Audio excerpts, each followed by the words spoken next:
Welcome back.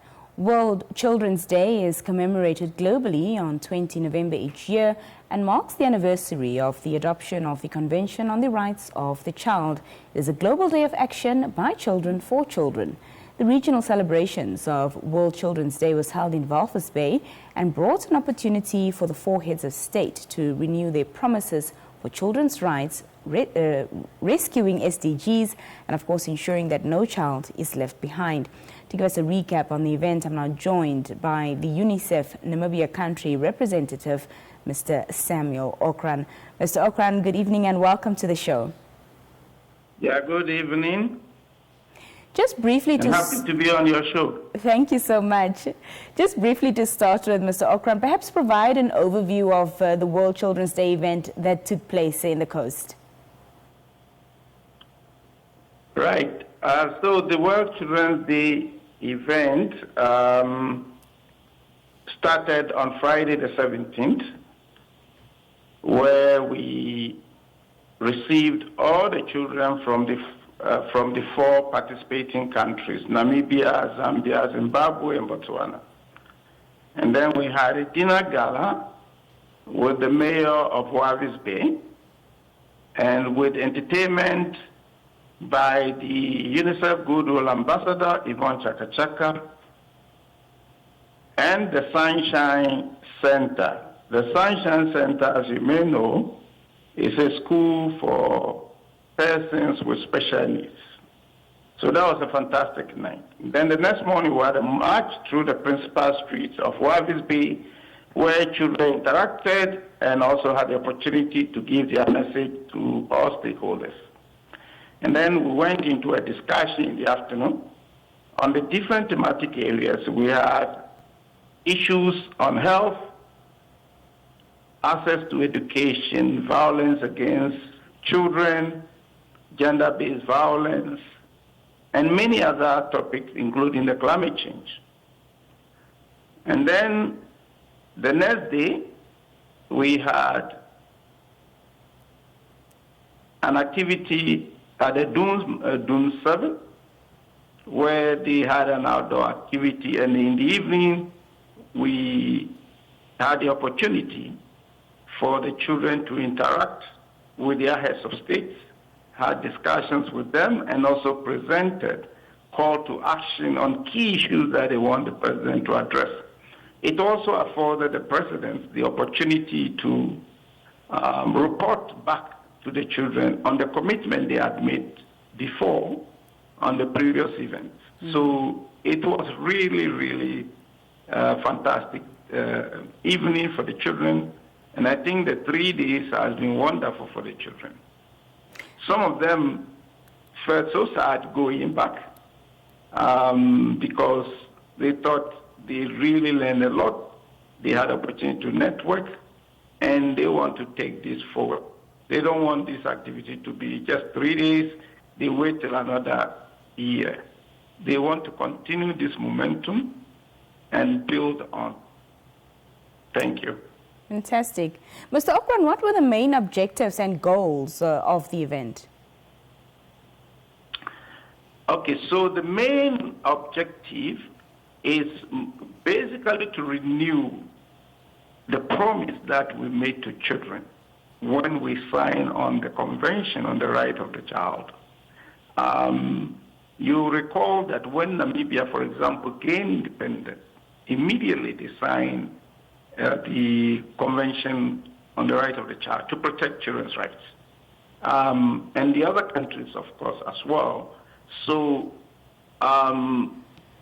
this is more or less to bring international togetherness and solidarity, and also to show our commitment to children.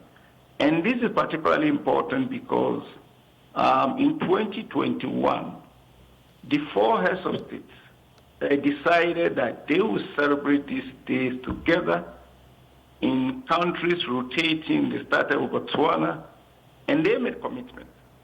So the significance of this day, apart from ensuring children's rights worldwide, is upheld, also to give an account to children on the promises they made to them, and also for children to be able to also put forward any challenges they have, issues affecting their well-being, and issues that they think are not giving them the right environment to enable them achieve their full potential. It is all about how to groom children, how do you make children, have the space, the things they need, the basic needs to be able to fulfill their full potential into adults.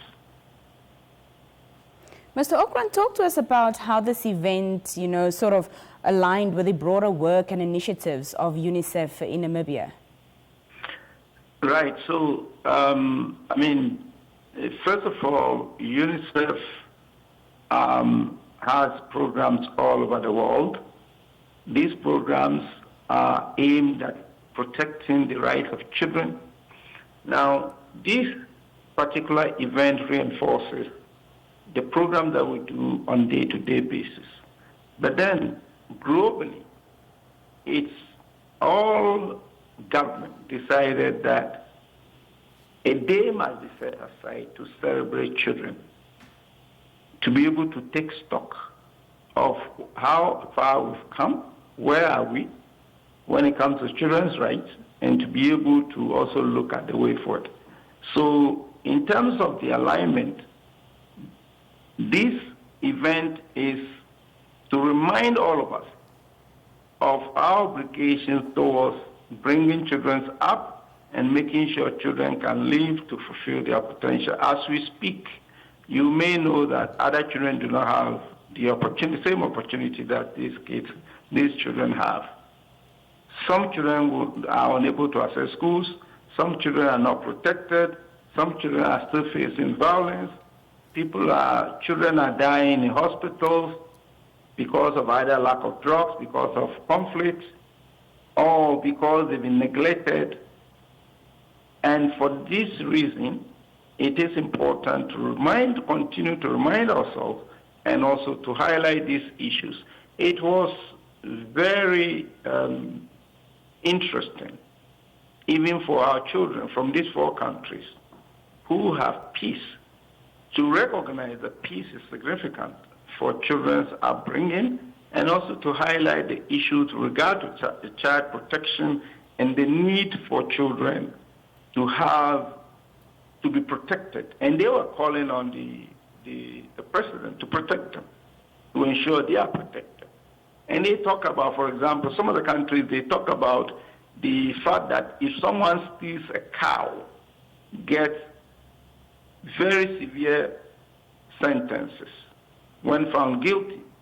But when children are raped, the consequences, the punishment is almost like nothing, and therefore called on their heads of state to give them, if not even more, attention and also protection by making sure that perpetrators of such crimes do not just go unpunished.